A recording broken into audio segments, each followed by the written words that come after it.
সকল সম্মানিত মাছ চাষী বন্ধুরা দেখতে পাচ্ছেন ট্যাংরা গুলশা মাছের ব্রোড। মাছগুলো বাজারজাতের জন্য পুকুর শুকিয়ে মাছগুলো ধরা হয়েছে, বাজারে দেওয়া হবে। দেখতে পাচ্ছেন যে মাছের ব্রোডগুলো দেখছেন, এই মাছের ব্রোডগুলো এই পুকুর থেকে ধরা। যারা ট্যাংরা মাছ চাষ করতে চান তারা অবশ্যই ট্যাংরা মাছের ব্রোড চাষ করবেন।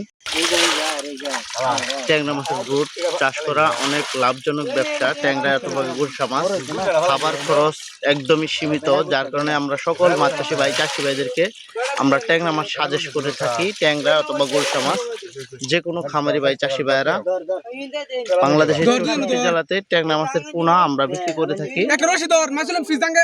ট্যাংরা মাছের পোনা আপনার প্রতি শতাংশে 1000 হতে 1520 পোনা চাষ করতে পারবেন, বা উচ্চ ঘনত্ব চাষ করতে চাইলে প্রতি শতাংশে 2000 পোনা চাষ করা যায়।